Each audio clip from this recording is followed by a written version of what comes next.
A escola é um lugar de encontros e descobertas, lugar de trocas e vivências, local onde a diversidade cultural, étnica e linguística se misturam. Estar entre essa diversidade linguística e observar a fala é de suma importância para a construção do saber e para o respeito linguístico.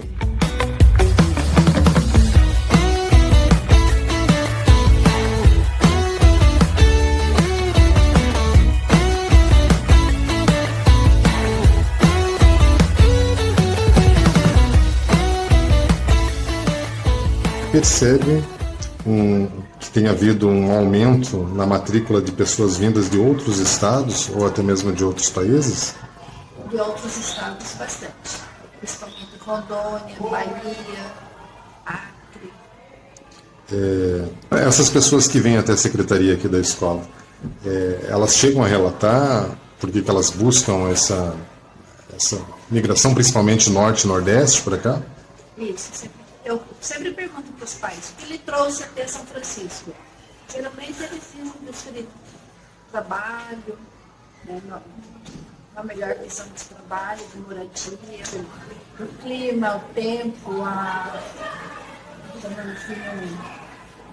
cidade em si, que é aconchegante, né? Eu, por exemplo, sou suspeita de falar, porque eu adoro São Francisco. A gente ouve muito falar dos venezuelanos, dos haitianos.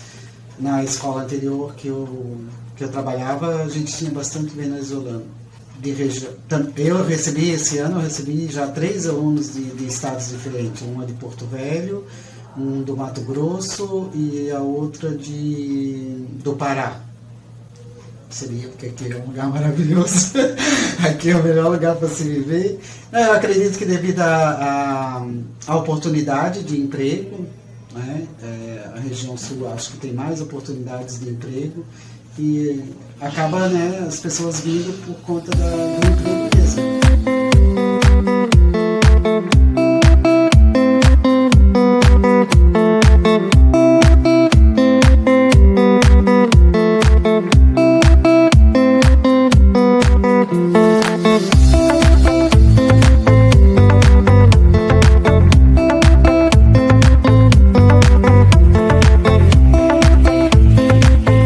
No litoral norte catarinense está situada a cidade de São Francisco do Sul. Segundo dados do último censo do IBGE, a população é composta por cerca de 52 mil habitantes. Em 2021, o PIB per capita era de 155.542,28, sendo que o município fica na 4ª posição no estado. Com a economia aquecida e o turismo em alta, muitos imigrantes são atraídos pelas ofertas temporárias de emprego. Você acredita, Samuel, que a comunidade recebe bem essas pessoas que vêm de fora, que vêm de outros estados? A escola, as crianças em si e até os adolescentes, né, falando em comunidade escolar, eu acredito que sim, que recebam bem, né, sem maiores problemas, porque eles entendem, eles se sentem, né, parte do grupo já logo de cara, principalmente as crianças. Agora, as pessoas, no geral, elas têm preconceito sim, elas têm preconceito contra as pessoas, principalmente os nordestinos, né? E o pessoal da Venezuela também, dá para sentir, os haitianos também. A gente sente assim, talvez não diretamente, mas aquele preconceito velado, da mesma maneira que tem um preconceito racial que a gente diz, não tem, mas existe sim. Eu falo arrastado, né? Eu falo tipo manezinho da ilha, né? Porque eu sou de Itajaí, então eu falo bem peixeiro, bem puxado, né? As pessoas acabam falando do jeito da gente de falar, mesmo que seja em tom de brincadeira, mas tem a fala assim, tem essa conotação, né? Meio que de preconceituoso, talvez, das pessoas que são da área litorânea, né? Que são tidos como mais não trabalham, são mais malandros, só querem praia, água fresca, então pega um pouquinho esse lado.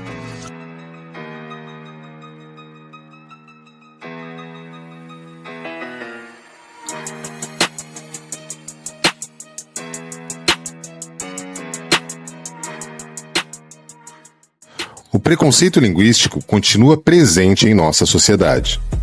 Por muito tempo, existiu a busca por uma língua perfeita usada pelas classes dominantes.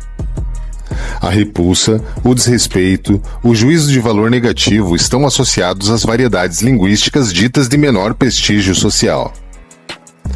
As classes menos favorecidas, que não tiveram acesso ao modelo de educação formal, sofrem com essa realidade até mesmo nos dias atuais.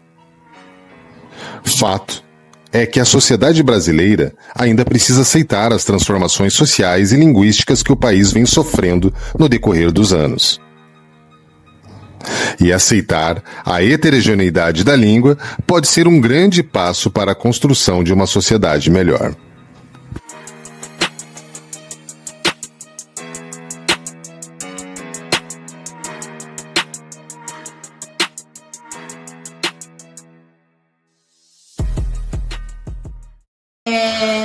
Aqui a gente tem muitos alunos que vêm devido passou as férias aqui, a família gostou do local, achou interessante e decidiu tentar a vida aqui, até mesmo pelo custo de vida, né? Os salários são mais altos, né? E o local também chama atenção, a questão da violência, né? Em outras regiões tem uma violência maior e aqui eles se sentiram um pouco mais seguros. Então tem algumas questões ali que envolvem. E esse pessoal, eles vêm, né, assim como eu vim também, buscando isso, uma tranquilidade, segurança, salários melhores, né, uma vida melhor. E aí tem a questão cultural, quando a gente chega e se depara, né, que é totalmente diferente. Não só a língua, mas a cultura também.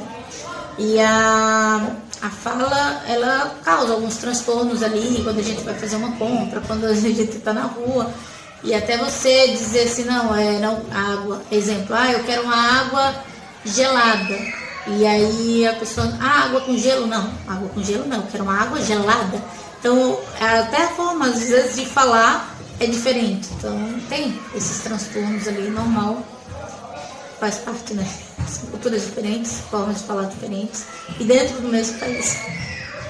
Você já percebeu que existe algum preconceito linguístico ou até casos de bullying, deboche em relação à forma de falar entre os alunos? E já veio algum questionamento para você?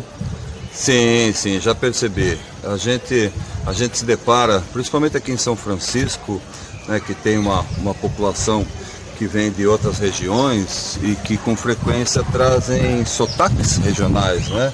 O regionalismo, por exemplo, aqui do interior de Santa Catarina, que tem um sotaque bem típico, e esses alunos, muitas vezes, eles têm dificuldade, né, de se inserir com a turma, de relacionamento, porque tem um certo preconceito, tem um certo deboche, cada vez que eles se manifestam ali, né, oralmente, até às vezes na resposta da chamada, tem uma ironia dos colegas e isso cria, né, uma situação muitas vezes constrangedora que os alunos acabam ficando com vergonha até de falar pelo sotaque que eles têm. Essa dificuldade a gente percebe. Segundo o Ministério da Educação, a cada 10 estudantes, um é vítima de bullying no ambiente escolar. E muitas dessas agressões estão ligadas a preconceitos raciais, étnicos, que evidenciam-se por meio da fala.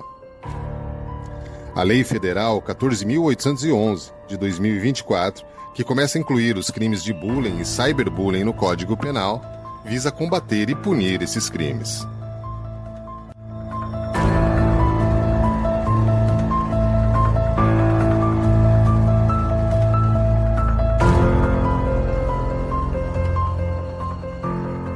Variação linguística são várias formas de dizer de diferentes maneiras. Eu lembro que teve um texto da minha professora de língua portuguesa no curso de jornalismo que eu nunca vou esquecer, que é As Linguagens da Língua.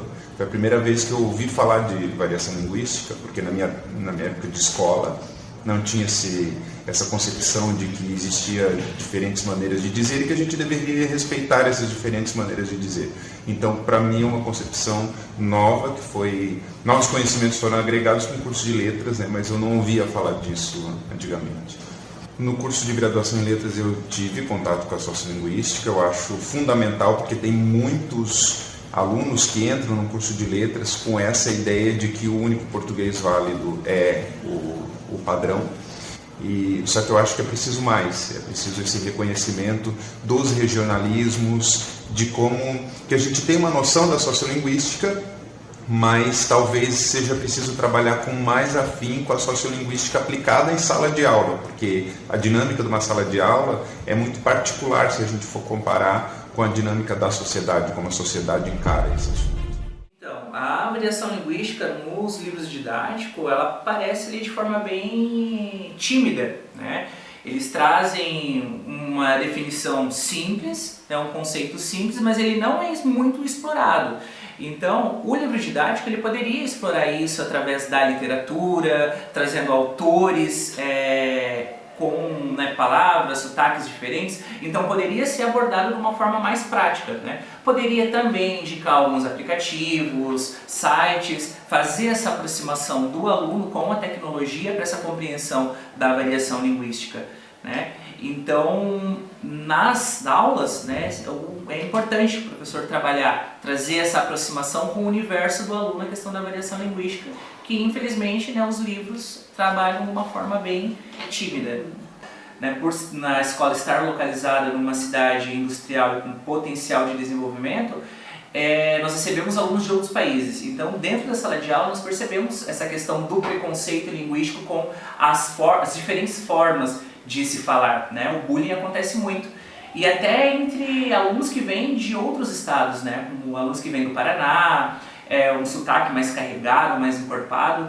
Então, os nossos estudantes, eles entendem que essa forma de se falar, diferenciar, é errada, né? Então, eles acabam cometendo bullying pelo fato de desconhecerem, né, esse sotaque, desconhecerem palavras.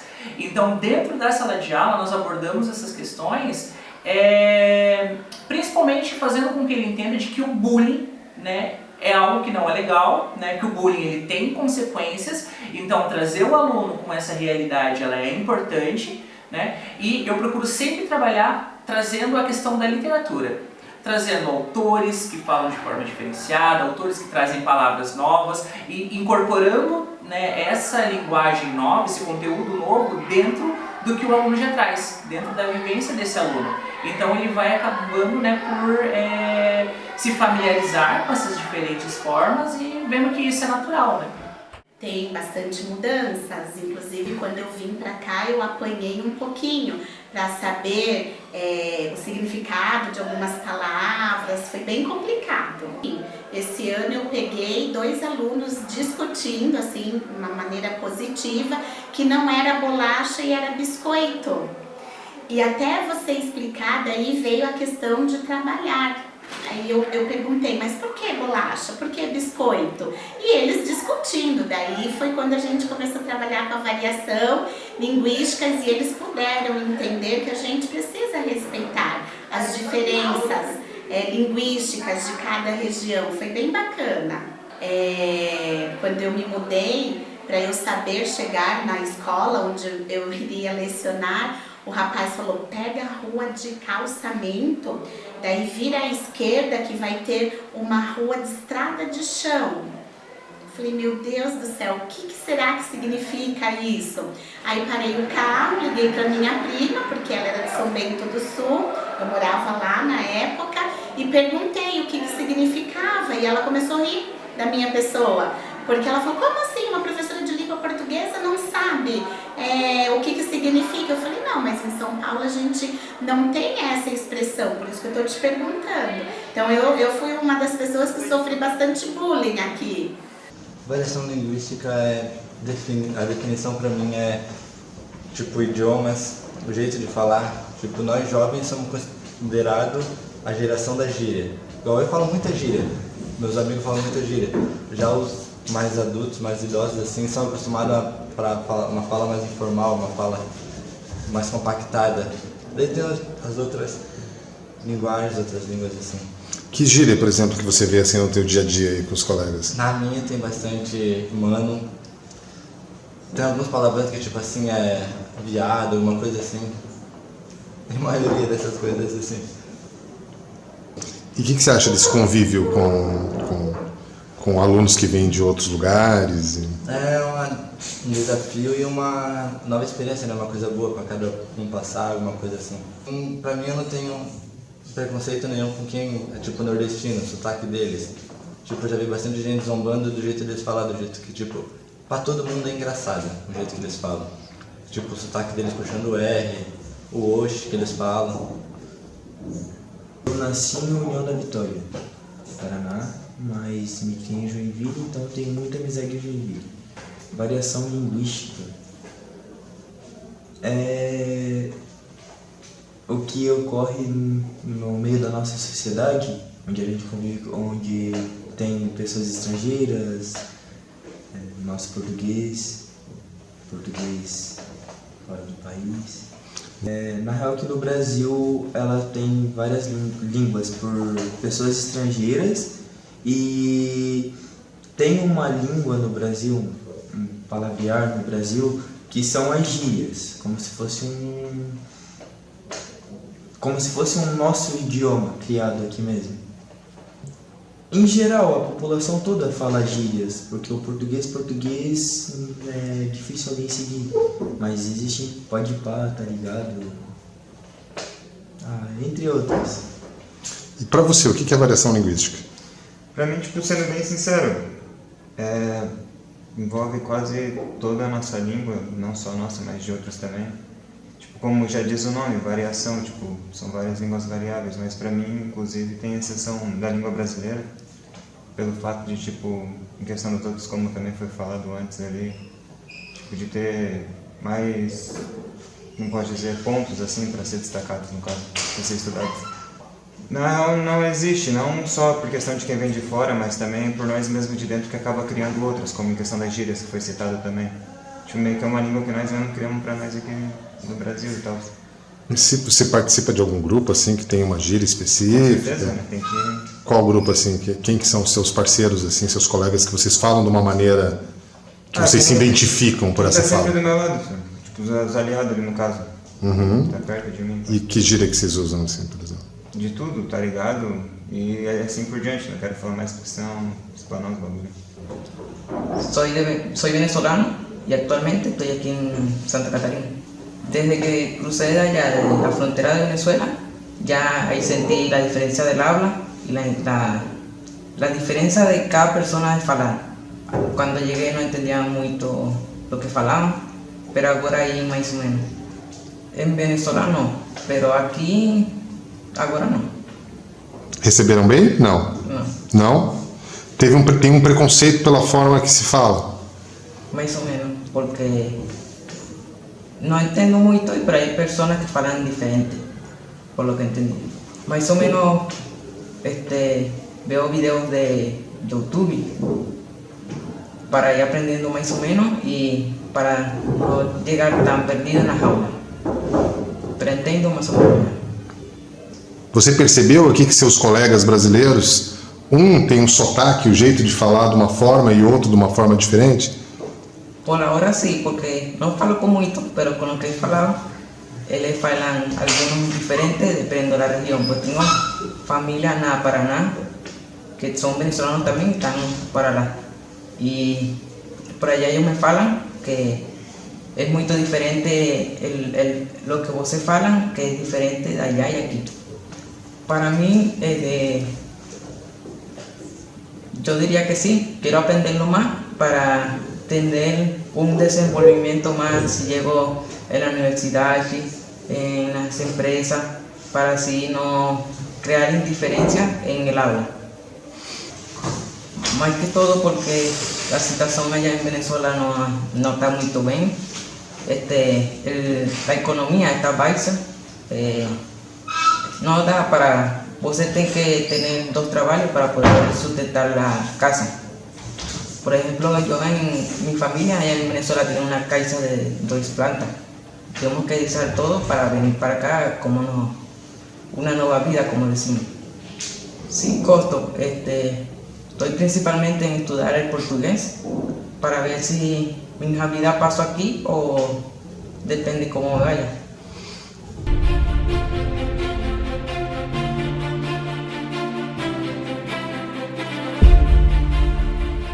Atualmente, no Brasil, existe grande diversidade dialetal ligada a aspectos geográficos e sociais.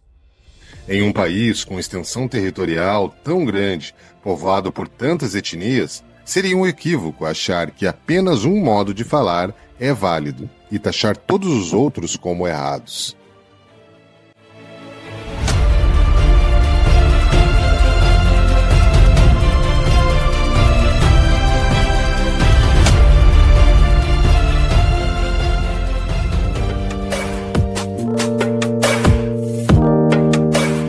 Algumas mudanças no ensino da língua portuguesa nas escolas brasileiras vêm ocorrendo.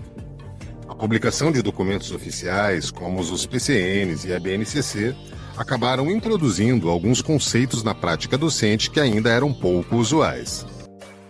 Conceitos oriundos da sociolinguística, disciplina que estuda a relação entre a língua e a sociedade.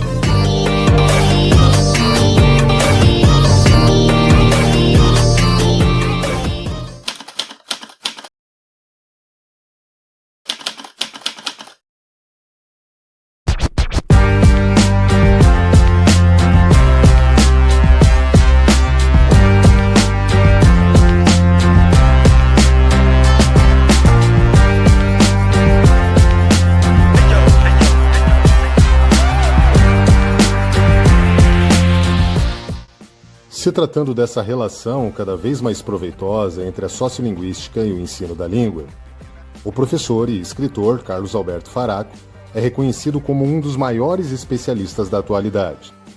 Seu nome está ligado a uma extensa produção na área dos estudos da linguagem, e suas obras têm contribuído para uma compreensão histórica e social do português brasileiro.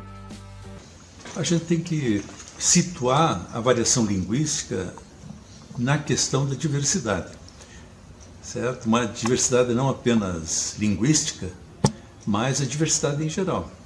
Vamos pensar que a grande força da natureza é a diversidade. Compare aí uma floresta homogênea, plantada, e uma floresta heterogênea.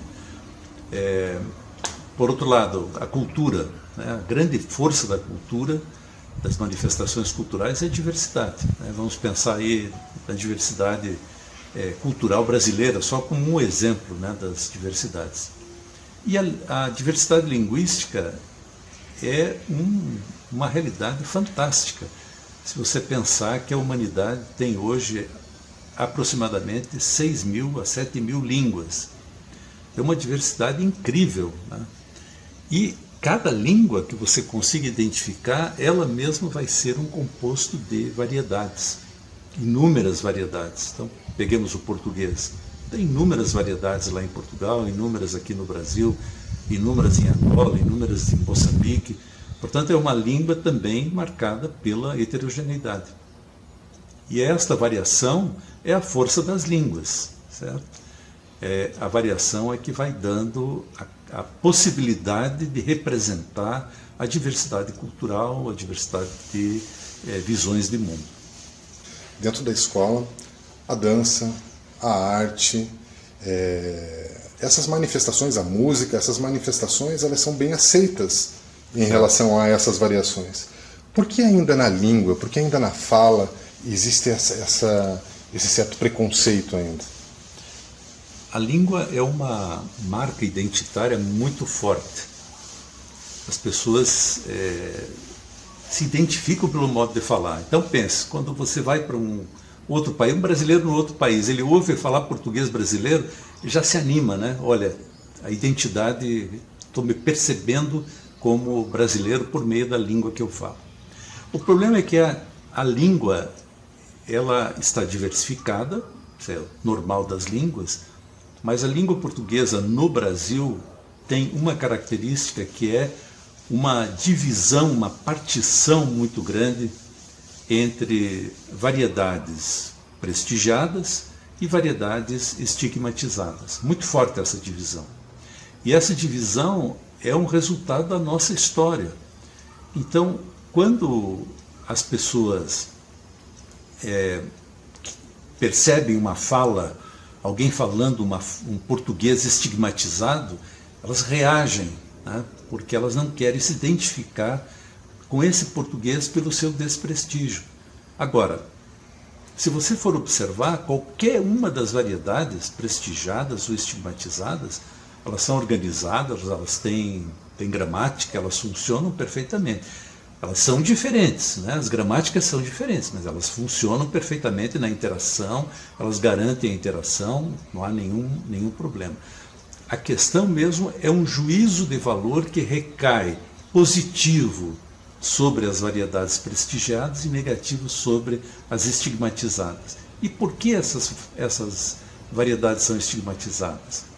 Pela nossa história colonial, né? A sociedade brasileira se constituiu como uma sociedade partida entre um grupo dominante e uma massa de pessoas escravizadas, fossem as populações indígenas originárias, os povos originários que foram escravizados pelos colonizadores, sejam os africanos que vieram forçados para o Brasil, né, trazidos como mão de obra escravizada para trabalhar aqui. E essa massa nunca teve nenhum bem cultural oferecido a ela, não teve escola, não teve alfabetização, nada, né? É uma massa que ficou abandonada. E com isso também ela desenvolveu um modo de falar o português que alterou bastante as características da língua. E isso permanece ainda, né, na nossa sociedade. Então, o preconceito, ele nasce, na verdade, as pessoas hoje estão dizendo que o preconceito, no fundo, o preconceito linguístico, no fundo, ele é um preconceito racial, né?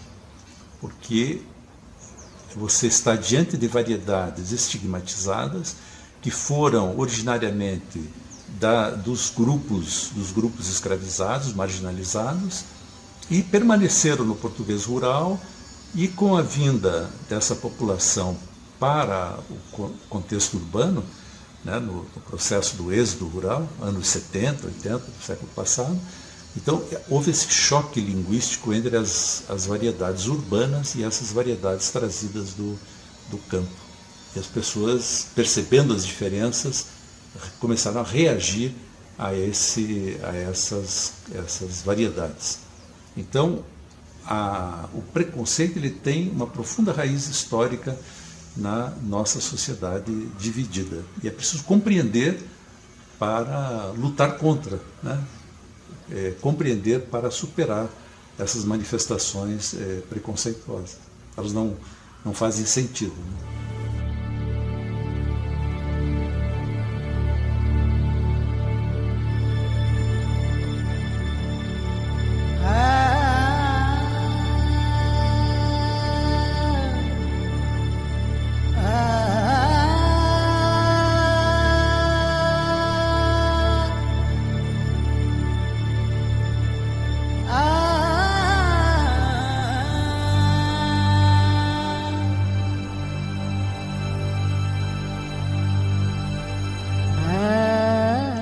O preconceito linguístico no Brasil está profundamente ligado à história da escravidão e às desigualdades sociais que perduram até hoje.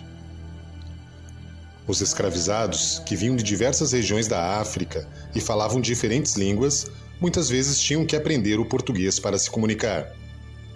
Essa imposição não apenas marginalizava suas línguas e culturas originais, mas também contribuía para a formação de um novo contexto linguístico que culminou em variações do português falado no Brasil.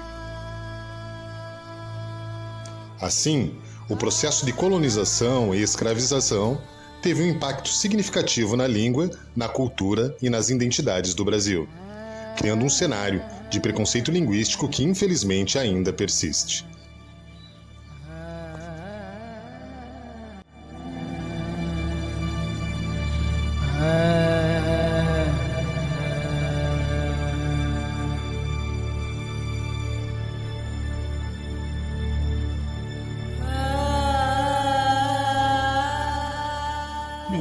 Me chamo Sônia Pou, atualmente estou como coordenadora regional de educação no município de Joinville, onde, através da nossa coordenadoria aqui, a gente trabalha com uns 8 municípios, contando com Joinville.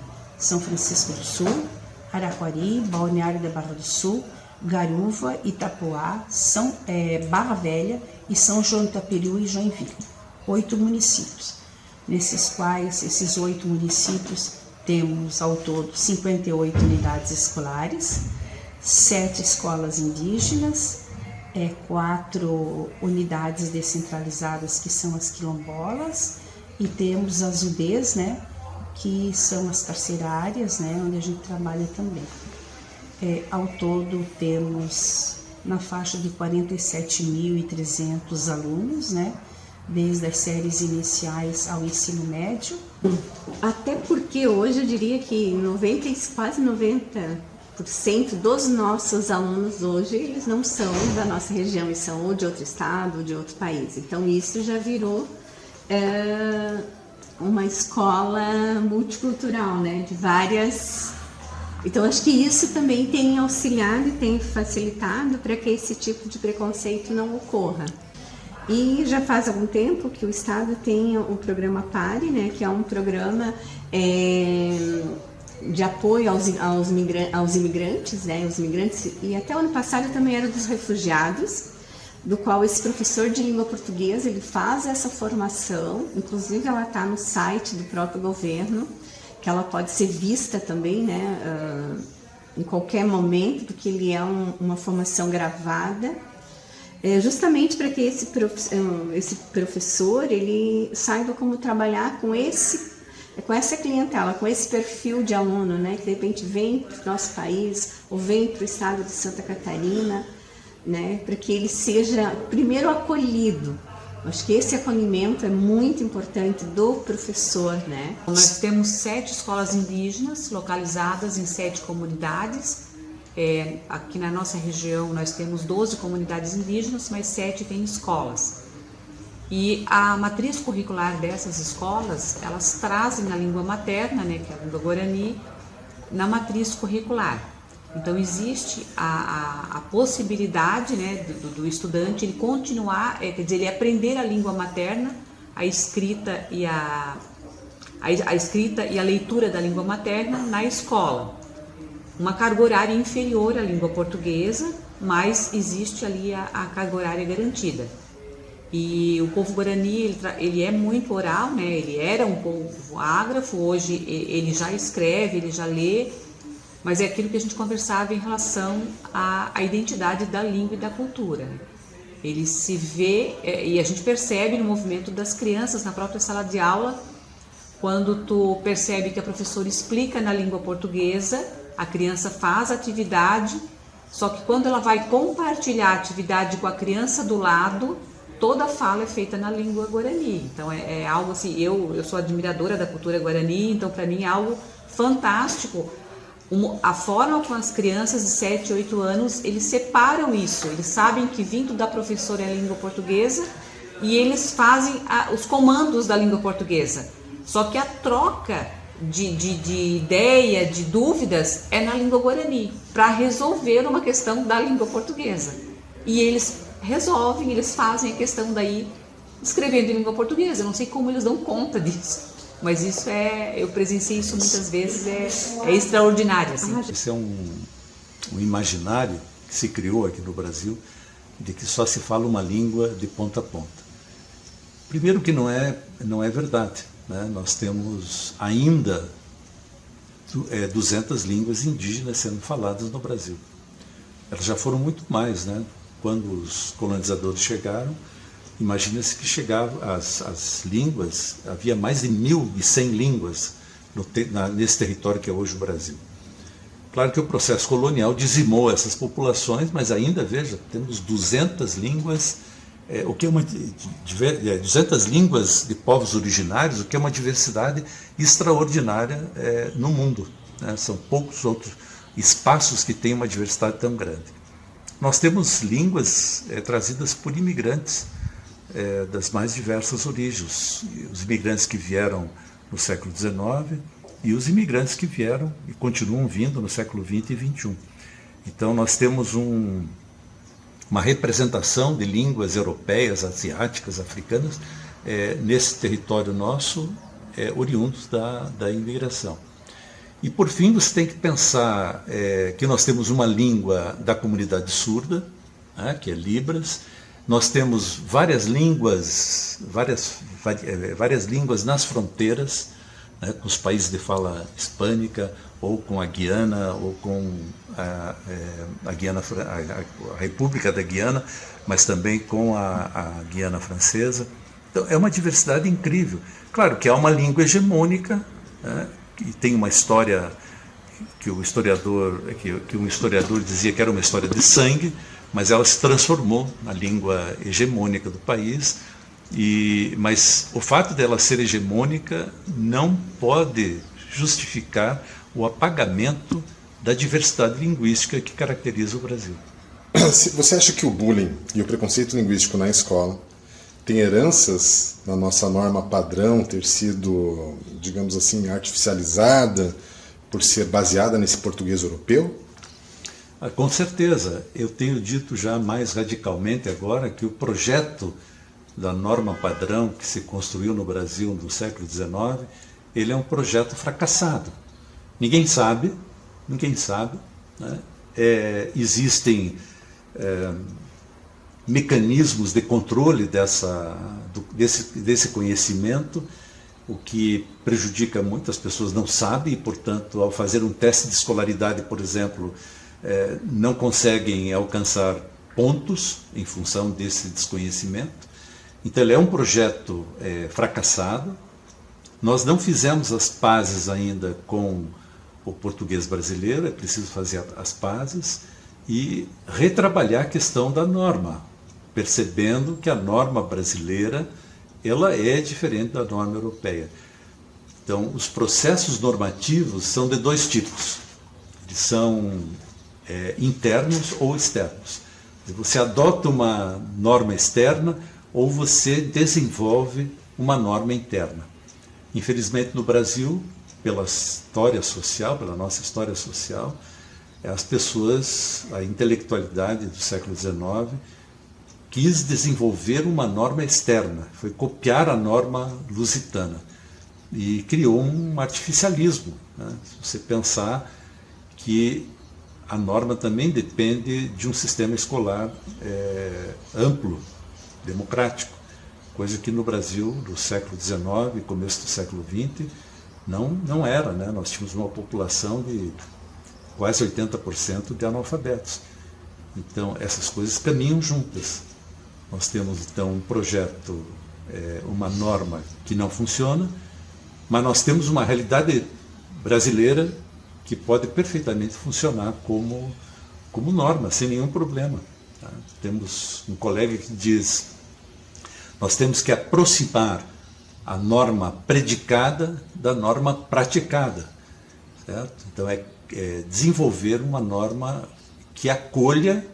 Isso não quer dizer recusar a norma que foi criada no século XIX, recusar simplesmente. Não, mas uma norma que acolha as nossas características.